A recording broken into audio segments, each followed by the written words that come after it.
मेरे नबी करीम अलैहिस्सलाम ने अपने सहाबा को ना मुतमईन ज़िंदगियाँ फराहम की, इत्मीनान बख्श रवैये हुजूर ने दिए। आप गौर फरमाएंगे कि गरीब तरीन सहाबा भी जब कोई उनसे पूछता था कैफियत क्या है तो वो कहते थे अल्हम्दुलिल्लाह, अल्लाह ने हमें नबी करीम का गुलाम बना दिया है। अब हम खुद अपने आप को इतना नफ्सियाती तौर पर कमज़ोर कर लेते हैं सोच सोच के कि फलाना बड़ा हो गया है, मैं छोटा रह गया हूँ, फलां आदमी आगे निकल गया है, मैं पीछे रह गया हूँ। ये चीज़ इंसान को कमज़ोर करती है। इंसान अगर ये तसव्वुर कर ले कि जो मेरे हक़ में बेहतर था मेरे रब ने मुझे अता कर दिया है, उसे सुकून नसीब होता है, फिर नफ्सियाती मसाइल ख़त्म होते हैं। बड़े बड़े समझदार लोगों को काला जादू हो जाता है और बड़े बड़े अक्लमंद लोग होते हैं जिनकी भाभी उन्हें नज़र लगा देती है। बड़े बड़े समझदार लोग होते हैं कि जिनकी दुकान के आगे कोई तावीज़ फेंक जाता है। बड़े समझदार लोग हैं लेकिन वो छोटी छोटी बातों से इतने कमज़ोर हो गए कि सांप से डरते डरते रस्सियों से भी डरना शुरू कर दिया। रस्सियों से, वो जी मैं सुबह कल चल रहा था तो मेरे पीछे कोई चल रहा था तो मैंने कहा साया होगा आपका, वही साथ चलता है। एक हदीस है तिरमिज़ी शरीफ की, इसे याद कर लें, बड़ा नफ़ा देगी। मेरे नबी करीम अलैहिस्सलाम ने फरमाया अगर सारी दुनिया मिल के भी तेरा नुकसान करना चाहे तो जब तक रब की मशीयत ना हो तेरा नुकसान हो नहीं सकता। ख़त्म हो गई बात, बाहर आ जाए इस चीज़ से। और फरमाया सारे ज़माने के लोग मिलकर तेरा नफ़ा करना चाहें तो जब तक अल्लाह ना चाहे वो तेरा कोई नफ़ा कर नहीं सकते। नुकसान भी अल्लाह की मशीयत पे है, नफ़ा भी अल्लाह की रिज़ा पे है। तो फिर आप बिला वजह लोगों को देखकर टेंशन क्यों लेते हैं? परेशानी काहे की है? आजमाइश किस बात की है? अपने आप को सुकून दें, अपने आप को मुतमईन करें, कहें रब बड़ा ही मेहरबान है, उसने जहाँ अच्छा समझा है वहाँ उसने मुझे रखा है।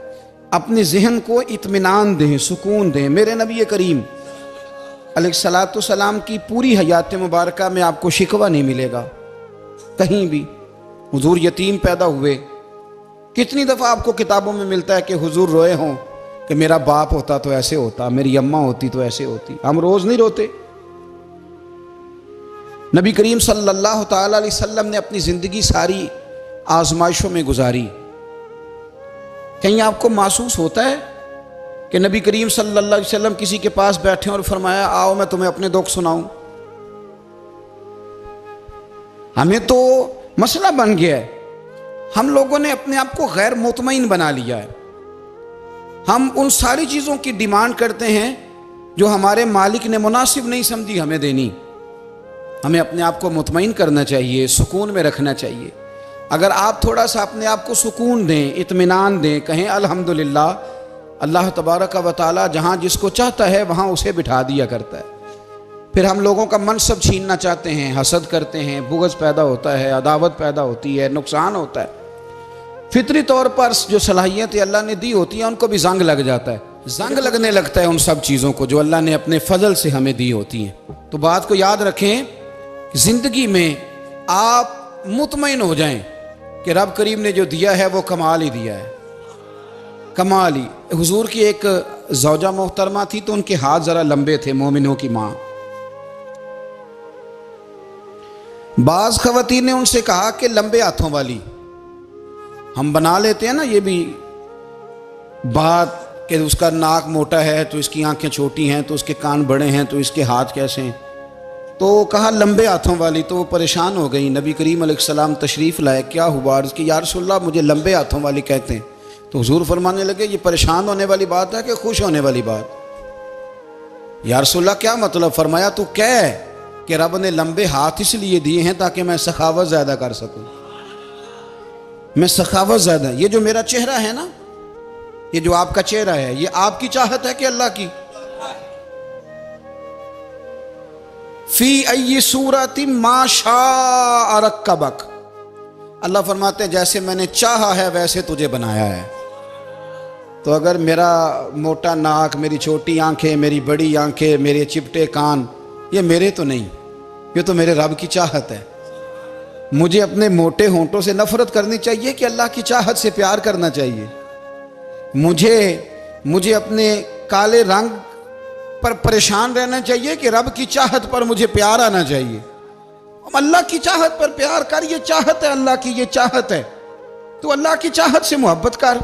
तू परेशान हो रहा है, फलाने का रंग हो रहा है तो मेरा काला है, फलाने का मकान बड़ा है तो मेरा छोटा है, फलां बड़ी गाड़ी में कैसे बैठ गया? भाई अल्लाह ने चाहा था बैठ गया। अल्लाह ने मेरे लिए साइकिल पसंद की है, मुझे अल्हम्दुलिल्लाह कह के साइकिल पे बैठना चाहिए। उसने पसंद की है, उसकी रिजा है कि मैं यहाँ रहूँ। तो एक बात तो ये हमेशा याद रखें कि आप अपने आप को मुतमईन करें, जिंदगी में सुकून दें। नफ्सियाती तौर पर हम बड़े डिस्टर्ब इसलिए हैं कि हम बेसुकून रहते हैं जानबूझ के, वजह ही कोई नहीं। लेकिन ना, जब तक जिंदगी है अल्लाह ने जिंदा रखना है, और जब वक्त आ जाना है तो फिर कोई हमें बचा सकता। तो टेंशन किस बात की है, डिप्रेशन किस बात का है? एक बात। दूसरी बात ये कि दूसरों की नफ्सियात का भी थोड़ा थोड़ा ख्याल करें। हम पता क्या चाहते हैं, सारे मेरे मुताबिक चलें, फिर नफ्सियाती मसाइल पैदा होते हैं। मेरे साथ अगर 100 बंदा प्यार करता है तो उनके मुतालबे अलग अलग हैं। कोई कहता है जनाब को प्यार ही करना चाहिए, हर एक से मुस्कुरा के मिलना चाहिए। कोई कहता है हजरत साहब इतना भी प्यार करें तो लोग निगल जाते हैं, थोड़ी डंडी पट्टी भी होनी चाहिए। दोनों किस्म के लोग हैं ना जी। एक वो शख्स है जो कहता है इतना बड़ा मजमा है तो 2 सिक्योरिटी गार्ड भी होने चाहिए। तीसरा कहता है जी अजीब अजीब लगता है, एक गार्ड रखे हों किसी बंदे ने, किसी बड़े आदमी। तो ये हर बंदे का मुतालबा। अब आपने क्या करना है? आपने लोगों के मिजाज की रियायत करनी है। जहां तक आप प्यार कर सके आपने करना है, जहां तक मोहब्बत कर सके आपने मोहब्बत। नबी पाक ना बच्चों के मिजाज का ख्याल करते, छोटे बच्चों। हुजूर पास से गुजरते तो फरमाते अस्सलामु अलैकुम। एक बच्चे ने ना हुजूर के कपड़ों पर पेशाब कर दिया था, उसकी मां परेशान हो गई, बुखारी है। या रसूलल्लाह वो बच्चा था, पता नहीं चला। तो नबी पाक फरमाने लगे क्या हो गया, वो बच्चा है, अल्लाह ने पानी पैदा किया ना, अभी इस पे पानी बहाएंगे सब ठीक हो जाएगा। वो बच्चा है। लेकिन हाजी साहब घर में बिगड़ जाते हैं, पोता अगर पेशाब कर दे, कहते हैं मैं नमाज पढ़नी होती, वो बिगड़ जाते हैं। पीर साहब बिगड़ जाते हैं इस बात पे, अल्लामा साहब बिगड़ जाते हैं। सेठ साहब कहते हैं पता ही नहीं बच्चे ने पेशाब कर दिया है। हुजूर ने फरमाया कि बच्चा बच्चा होता है, वो छोटा है, उसका एक मिजाज है, उसका एक मुतालबा है। अब आप ये कहें कि वो बड़ा मुझे पाक साफ समझता है तो उस रवैये से मेरे साथ वो मुलाकात करे, आप उसके मिजाज की रियायत करेंगे। नबी करीम के गुलाम के बेटे हैं हजरत उसामा बिन जैद, नवासों की बात नहीं सुना रहा। जैद बिन हारसा हुजूर के गुलाम थे, उनके बेटे हैं। छोटी उम्र थी, नाक बह रहा था। वैसे दादाजी नाक साफ कर देते हैं पोते का, हो सकता है वो डांट दें कि चल दौड़ जा, कितना गंदा, अम्मा से कहा तेरा नाक साफ करे, चल नलायक। नाना भी कहा चल भाग जा, क्योंकि वो हाजी साहब ने वुजू करना है, नमाज पढ़नी है, तो उनके करीब ये चीज आ गई तो बड़ा मसला बन जाएगा। नबी करीम सल्लल्लाहु अलैहि वसल्लम ने कहा आयशा उसामा की नाक बह रही है, साफ कर दो। हजरत आयशा कहती है मैं जरा उठी को कपड़ा देख लो तो हुजूर जल्दी से उठे। एक रवायत तो यह कि हुजूर ने नाक पूंछ दिया, और दूसरी में कि नबी पाक करीब पहुंच गए। जनाब आयशा कहते हैं मैंने हाथ पकड़ लिया, मैंने कहा हुजूर कपड़ा लेने गई थी, आ गई। कहते मैंने अपने हाथों से उनकी नाक साफ कर दी, रीढ़ साफ कर दिया। अल्लाह के रसूल गोया मेरी तरफ देख के मुस्कुराए, हुजूर राजी हुए। बच्चे तो बच्चे होते हैं, बच्चे तो बच्चे होते हैं। अब आपको बच्चा हाजी साहब माने, पहले नमाजी साहब माने, आपको पहले बच्चा जो है वो बड़ा सियाना माने, समझदार माने, अक्लमंद माने, पीर साहब माने। छोटा बच्चा तो वो नहीं मान सकता। आप उसकी नफ्सियात के मुताबिक उसके साथ चलें। आप रवैया वो रखें कि वो बच्चा है, वो छोटा है। हुजूर बच्चों के पास से गुजरते थे तो उन्हें सलाम कहते थे। आप भी कहते हैं, आज से कहेंगे। हुजूर गुजरते छोटे कहते अस्सलामु अलैकुम। और नबी पाक सल्लल्लाहु अलैहि वसल्लम कभी कभी ना बच्चे खेल रहे होते तो हुजूर बैठ जाते, फरमाते यार मेरे सीने से तो लगो। हुजूर जमीन पे बैठ जाते, बच्चा यूं हाथ पे, बच्चा दौड़ा आता, हुजूर के सीने से जब लगता तो नबी पाक गिर जाते और फरमाते ओए होए तुमने तो मुझे गिरा ही दिया है। ये बच्चों के साथ आप जो रवैया रखेंगे वो मीठा होगा। अब आप कहेंगे चूंकि अब मैं एक ओहदे पे हूं, मैं एक मनसब पे हूं, तो ये आपकी नफसियाती कमजोरी है। फिर क्या होता है, बच्चों को डांट के रखा जाता है, बेजा डांट डपट, बेजा सख्ती और बेजा उनके साथ रवैये और उनके साथ बड़ी अजीबो गरीब किस्म की जो है वो हमारी जो है वो घुटन गैप आ जाता है बच्चों के दरमियान। बच्चे, मैं कहा करता हूं, फिर बच्चे हमें दुख नहीं सुनाते, वो फिर गलत आदमी को दोस्त बनाते हैं, फिर उस गलत आदमी को अपनी बात बताते हैं, गलत आदमी राजदार बन जाता है। आप इनकी नफ्सियात के मुताबिक इनसे प्यार करें, इन्हें टाइम दें। आप देखें ये क्या सोचते हैं, क्या कहते हैं, किस तरह का इनका रवैया है बच्चों के साथ। फिर नौजवान जब कोई हो जाता है तो उसकी सोचें जवान हो जाती हैं। नौजवानों से माजरत के साथ नबी पाक अलैहिस्सलाम ने नौजवानों की हुकूमत से पनाह मांगी, नौजवानों की हुकूमत से पनाह मांगी है, इसलिए कि नौजवान बड़ी जल्दी प्यार भी करता है और बड़ी जल्दी नफरत भी करता है, सोचें मजबूत नहीं होती। नौजवान आदमी, जवान आदमी, बिखरी हुई सोचें होती। मेरे रसूल करीम सल्लल्लाहु अलैहि वसल्लम नौजवानों से उनके मिजाज के मुताबिक डील करते थे, उनकी तबीयत के मुताबिक उनकी ज़हन साजी करते थे। हम ना जवानों को वक्त नहीं देते, हम मुतालबा करते हैं नौजवान से कि वो है नौजवान, बातें बूढ़ों वाली करे। अगर जवानी में बूढ़ों वाली बातें करे तो फिर तो शेख सादी कहते हैं सारे बूढ़े छोड़ के उस नौजवान के पास बैठो, उसके पास फैज़ ज़्यादा है। अगर ऐसा हो जाए, क्योंकि दर जवानी तौबा करदन शेवाए पैगम्बरी, ये तो अच्छी बात है, लेकिन मेरे अजीज़ अगर ऐसा ना हो, ऐसा मुमकिन ना हो, तो फिर नौजवान को आप उसकी तबीयत के मुताबिक डील करें। आप उसकी सोच देखें, उसका रवैया देखें, उससे प्यार करें। नबी करीम अलैहिस्सलाम के पास एक नौजवान दाखिल हुआ, अंदर दाखिल होते ही उसने फटाफट एक बात कर दी, कहने लगा या रसूलल्लाह मुझे जिना की इजाज़त दे दें। मेरे जज्बात बहुत भटक गए, मैं रोक नहीं सकता। हमारे यहाँ हमारे घर में कोई फ़ोन करे तो हम गैरतमंद बन जाते हैं। मेरी गैरत को गवारा नहीं कि कोई मेरे घर में फ़ोन करे, और अगर मैं किसी के घर में फ़ोन करूं तो फिर गैरत किधर गई? फिर भी आप गैरतमंद नहीं साहब, फिर भी आप गैरतमंद नहीं। अगर आप किसी के घर फ़ोन करते हैं तो आप गैरतमंद नहीं, तो याद रखें अगर आप ये हरकत कर रहे हैं तो फिर आपको भी थोड़ा एहसास होना चाहिए ना। नबी करीम सल्लल्लाहु ताला अलैहि वसल्लम से उसने कहा मुझे जिना की इजाज़त दे दे। हुजूर फरमाने लगे आगे आ जाओ। हज़रत उमर कहते हैं मुझे बड़ा गुस्सा था, मेरा दिल कर रहा था उठूं और 2 थप्पड़ मारूं इसे। तरीका है बात करने का। हुजूर ने बुलाया, पास बिठाया, थपकी दी, फरमाया एक बात तो बता, तेरे सवाल का जवाब फिर देता हूँ, एक बात तो बता। या रसूल अल्लाह सल्लल्लाहु अलैहि वसल्लम इरशाद फरमाइए। हुजूर फरमाने लगे तू पसंद करता है कि तेरी बहन के साथ कोई जिना करे?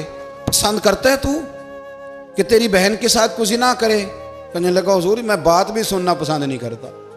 तेरी बेटी के साथ? कहने लगा हुजूर जुबान उसकी खींच लूंगा जो ये बात करेगा। कहा तेरी माँ, तेरी पुप्पी, खाला का? हुजूर खबरदार, किसी बंदे को मैं इजाजत नहीं दूंगा। तो रसूल करीम फरमाने लगे जिससे तू जिना की इजाजत मांग रहा है वो भी तो किसी की बहन है ना, वो भी तो किसी की बेटी है। जो गैरत, जो हमीयत तुझे अपने घर के बारे में आती है वो दूसरे के बारे में क्यों नहीं आती? जब नबी करीम ने उस नौजवान को उसके मिजाज के मुताबिक समझाया तो उसकी आंखों में आंसू आ गए। अर्ज करने लगा या रसूल अल्लाह सल्लल्लाहु ताला अलैहि वसल्लम, हुजूर जिना की इरादा तो एक तरफ, आज के बाद मेरी जुबान पर इसका नाम भी नहीं आएगा। आप सामने वाले की नफ्सियात को देखें, आप अपने मूड में ना रहें। मुझे बड़ी अच्छी तरह याद है एक दफ़ा ना मस्जिद में एक बच्चे ने ना आधी बाजुओं की शर्ट पहन के नमाज पढ़ी। एक बाबा जी ने उनको ना मना किया, कहते पूरा कपड़े पा के आया कर, पता नहीं तुम्हें? वो कहने लगा, बच्चा कहने लगा नमाज हो जाती है, बाजू आप फोल्ड करके ऐसे करके, बड़े बाजुओं फोल्ड करके पढ़ेंगे तो कराहत है, लेकिन वैसे भी आधे बाजुओं वाली शर्ट में नमाज हो जाती है, लेकिन अच्छा अमल नहीं। अच्छा यही है कि आपके बाजू पूरे हों। तो बुजुर्ग उनसे कहने पूरे कपड़े पहनो। कहने लगा भाई हो जाती है नमाज, मैं भी था। तो मुझे उन्होंने कहा जी हज़रत साहब बात सुनना। मैंने कहा जी हुक्म। कहने लगे इन कपड़ों में नमाज हो जाती है? मैंने कहा जी हो जाती है। कहते लगता है मुंडा चौधरी आंदा है। एक मुंडा लगता है चौधरियां का, फटाफट उसी वक्त उन्हीं पैरों पे। मैं कह दी है वाकई चौधरियां का बच्चा।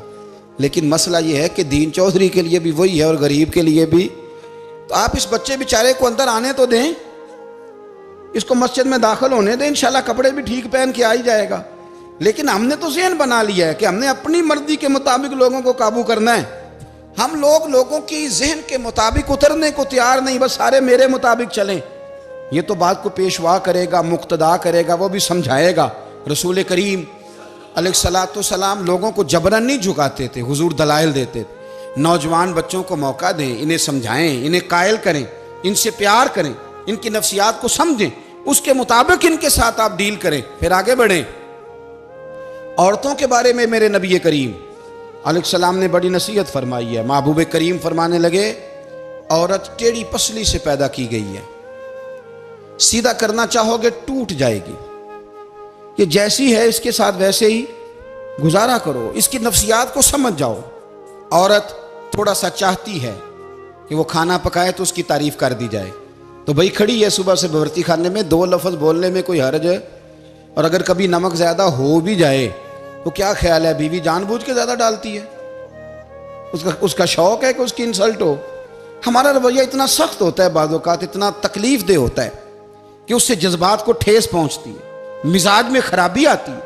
थोड़ी तारीफ देखें, औरत चाहती है थोड़ा सा कि मेरे ख़ानदान वाले, मेरे ससुराल वाले मेरी थोड़ी इज्जत करें, तो वो अगर सारा कुछ छोड़ छाड़ के आ गई है, तो जिस तरह हम अपनी बेटी के लिए जहन रखते हैं इज्जत का, अगर थोड़ा उसके लिए भी बना लेंगे तो मेरा ख्याल है कोई हर्ज वाली बात। हम ना लोगों का ख्याल रखने की बजाय लोगों को चिढ़ाते हैं। नाराज तो नहीं हो जाएंगे आप?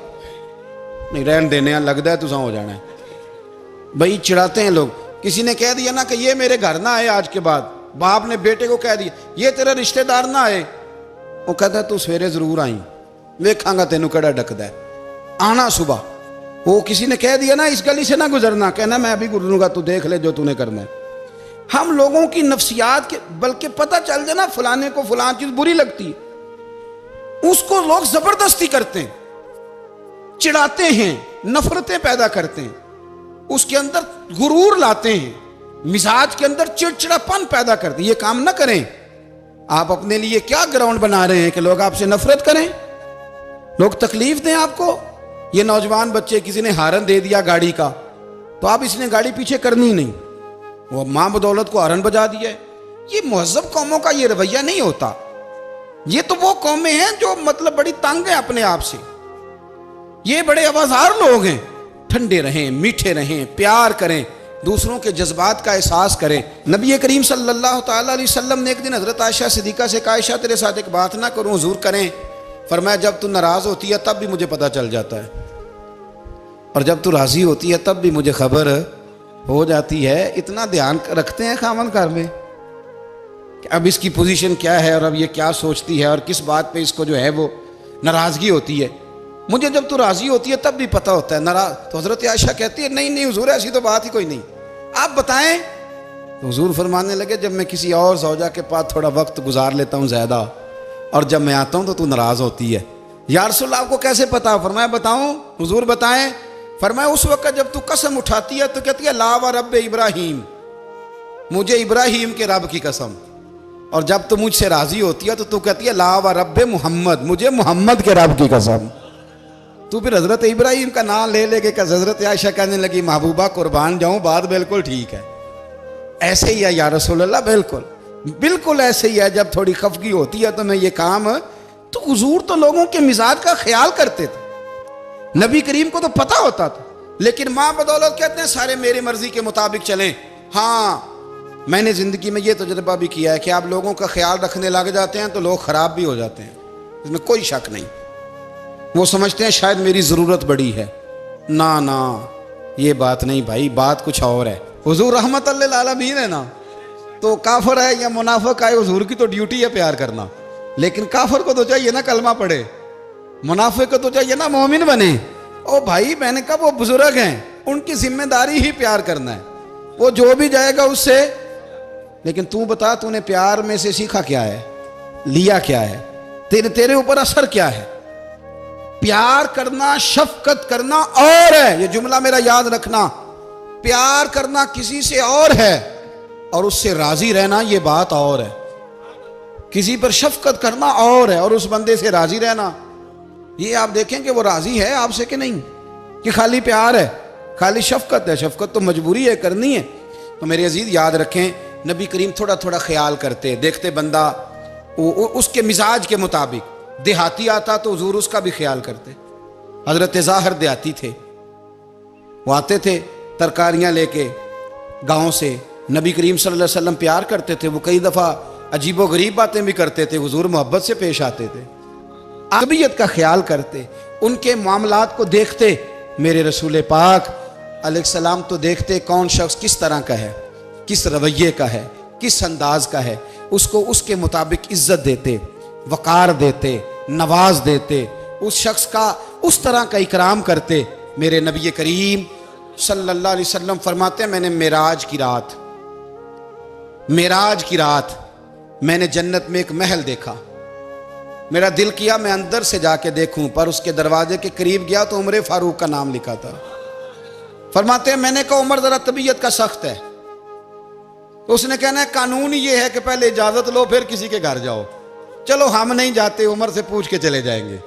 घर जो उमर का है, नहीं आपको समझ आई मेरी बात की यार, नहीं समझे। जिनके कदमों के सदके घर मिला है, अगर वो ये ख्याल करते हैं कि सामने वाले से पूछ लेना चाहिए, नहीं आप नहीं समझे। ओ भाई, जिन्होंने जिनके बरकत से वो मकान मिला है, अगर वो मिजाज का इतना ख्याल रखते हैं तो फिर मिजाज रसूल का भी तो ख्याल होना चाहिए ना। फिर मिजाज सुनो, फिर नबी करीम सल्लल्लाहु अलैहि वसल्लम वापस आए, हुजूर ने बताया वो उमर तेरा मकान बड़ा पसंद है यार। मैं अंदर जाने लगा था, दरवाजे पे हूर भी बैठी थी, जाने लगा था अंदर, तो वो ना मैं इसलिए नहीं गया कि उमर कानून को बड़ा पाबंद है। उसने कहना है कि कानून तो इजाजत लेके जाओ। तो उमर रो पड़े, अर्ज करने लगी हुजूर मैं कहाँ और जन्नत का मकान कहाँ। मुख्तसर सी मेरी कहानी है, ये जो भी है आपकी मेहरबानी है। तो हजरत उमर रो पड़े। लेकिन मेरे रसूल करीम सल्लल्लाहु अलैहि वसल्लम अब इतना हुजूर ख्याल करते तो जनाब उमर पता कौन थे, जुर्रत नहीं थी किसी माई के लाल की उमर के सामने खड़ा हो सके। हाँ, जिसके सामने शैतान ना ठहर सके, निकल जाता है शैतान भी। लेकिन सहाबा कहते हैं जब कभी हुजूर के चेहरे पे शिकन आती तो इतना वजूद हमने किसी का कांपते नहीं देखा जितना उमर कांपा करते थे। कब कभी तारी होती थी वो दलेर मैं कहीं और हूं, यहां तो मैं गुलाम हूं, यहां तो मैं नौकर हूं। दुआ मंगया करो संगियो किते मुर्शद ना रोस जाओ। रो पड़ते। और तरीका क्या होता, जमीन पे कोनियां रख के ना, कोनियां घुटने, अब मैं आपको करके कैसे दिखाऊं, हदीस सही में मौजूद। ये कोनियां जमीन पे रख के ना, जैसे बच्चे नहीं चलते, कोनियां दोनों जमीन पे हजरत उमर रख देते और यूं कोनियां रख के तो यूं हाथ बांध देते हुजूर के सामने, नीचे कोनियां और हाथ बांधते और फिर रोते। जब हुजूर नाराज होते तो किसी और से नाराज है नबी पाक, उमर से नहीं, तो यूं दोनों हाथ बिछा देते, यूं हाथ बांधते और कहते रदीतु बिल्लाहि रब्बम व बिल इस्लाम दीनम व नबीना मुहम्मद सल्लल्लाहु अलैहि वसल्लम। या रसूलल्लाह मैं बड़ा राजी हूं कि अल्लाह मेरा रब है। हुजूर मैं बड़ा राजी हूं, हुजूर मैं बड़ा राजी हूं कि इस्लाम मेरा दीन है। व मुहम्मद नबीयम व रसूला, और मैं बड़ा राजी हूं कि अल्लाह ने मोहम्मद को नबी और रसूल बनाया। हुजूर बड़ा राजी हूं, मेहरबानी फरमा, बड़ा राजी। यहाँ पीर सैयद अली हुसैन शाह साहब अशरफी रहमतुल्लाह अलैह कचौशा शरीफ के बुजुर्ग थे और शान ये थी कि चेहरा गौस पाक से मिलता था। वो थोड़ा सिमा के कायल थे, सिमा के, यानी वो वाला सिमा नहीं जो अब ढोल ढमक्के के साथ होता है, कुछ उसमें अशार पड़े जाते थे। और बाद ऐसे शेर थे जिन पर बाप बुजुर्ग कहते थे नहीं होने चाहिए, ये राय का इख्तलाफ। उनके यहाँ एक खलीफा थे सैयद अबुल बरकात शाह साहब, मुफ्ती आजम पाकिस्तान। वो खलीफा हैं लेकिन बड़े आलिम थे। सैयद साहब यहाँ आए तो लोगों ने कहा हुजूर को शेर पढ़े, तो आप फरमाने लगे ये मेरा मुरीद मुफ्ती आजम है, ये मना करता है, ये इन बातों से मना करता है, तो यहाँ नहीं पढ़ने। लोगों ने कहा हुजूर मुरीद की भी माननी है, मैं निरा मुरीद नहीं मुफ्ती भी तो है ना, कुरान और सुन्नत की रोशनी में मना करता है। तो इतना लोग ख्याल कर लेते थे दूसरों के मिजाज, और यारो हम तो बोझ बनते हैं, हम तो चिढ़ाते हैं जिसके, और मैं देखता दुनिया चढ़ चढ़ के पागल हो गई, चिढ़ाते हैं एक दूसरे को तकलीफ देते हैं, अजियत में मुब्तला करते हैं। हम लोगों ने अब थप्पड़ मारने बंद कर दिए हुए हैं, अब हम डंडे नहीं मारते, अब हम नफ्सियाती तकलीफें देते हैं, नफ्सियाती ज़हनी तौर पर टार्चर करते हैं। हम लोगों को इतना तकलीफ में मुब्तला करते हैं कि लोग पागल होने के करीब आ जाते, खुदकुशियां होने लगी हैं। अगर हम नफ्सियाती तौर पर प्यार करें, सामने वाले को ज़रा इज्जत दें, ज़रा उसके जज्बात का ख्याल करें, ज़रा उसकी तबीयत के मुताबिक चले, ज़रा थोड़ा सा मोहब्बत कर लें, प्यार कर लें, बड़ी दुनिया बच जाएगी, बड़े सारे लोग करीब आ जाएंगे। मेरे रसूल पाक अलैहिस्सलाम ना बमंज़ला ताकत के बोझ डालते थे, बमंज़ला ताकत के। हुजूर नाम लेके भी कह सकते थे, अब्दुर्रहमान तू मालदार है, दे इतने पैसे जिहाद में, उमर तू मालदार है, दे पैसे, उस्मान गनी दे। ये नहीं हुजूर ने कभी फरमा, ऐलान कर दिया भाई जिहाद का मौका है, अपना अपना हिस्सा डालो। हुजूर किसी शख्स पर कोई बोझ, अपने आप को बोझ ना बनाएं। इस्लाम नफ्सियाती मसाइल का हल बताता है कि आप प्यार करें। मैं अक्सर कहता हूं कि हमारे घरों में बहुत सारे बीमार ऐसे हैं जिन्हें दवाई की नहीं, हमारी तवज्जो की जरूरत है। बहुत सारे बीमार इस किस्म के हैं जिन्हें सिर्फ आपकी मुस्कुराहट की जरूरत, जिन्हें सिर्फ आपका ध्यान रखने की जरूरत है। आप थोड़ा ध्यान करें, थोड़ा प्यार करें। अगर आपको लगता है ना कि सामने वाले के मकान के आगे कूड़ा फेंकने से उसको ज़हनी अजियत होती है, तो खुदारा, आपको पता है मुसलमान खुश हो जाए तो अल्लाह भी खुश हो जाता है। और हुजूर फरमाते हैं मुसलमान को तकलीफ हो तो मुझे भी तकलीफ होती। इसलिए एक तो अपने आप को खुद मुतमईन करें, दूसरों से मुतालबा ना करें, और आप कोशिश करें दूसरों के मिजाज के मुताबिक, उनकी तबीयत के मुताबिक, आप शरई तकाज़ों के अंदर रह के आप कोशिश करें कि सामने वाला हमारी वजह से चिड़े ना, उसे अजियत ना पहुँचे, उसे तकलीफ़ ना हो, हमेशा मिदहते खैरुल अनाम में गुज़रे। दुआ है ये उम्र दरूद व सलाम।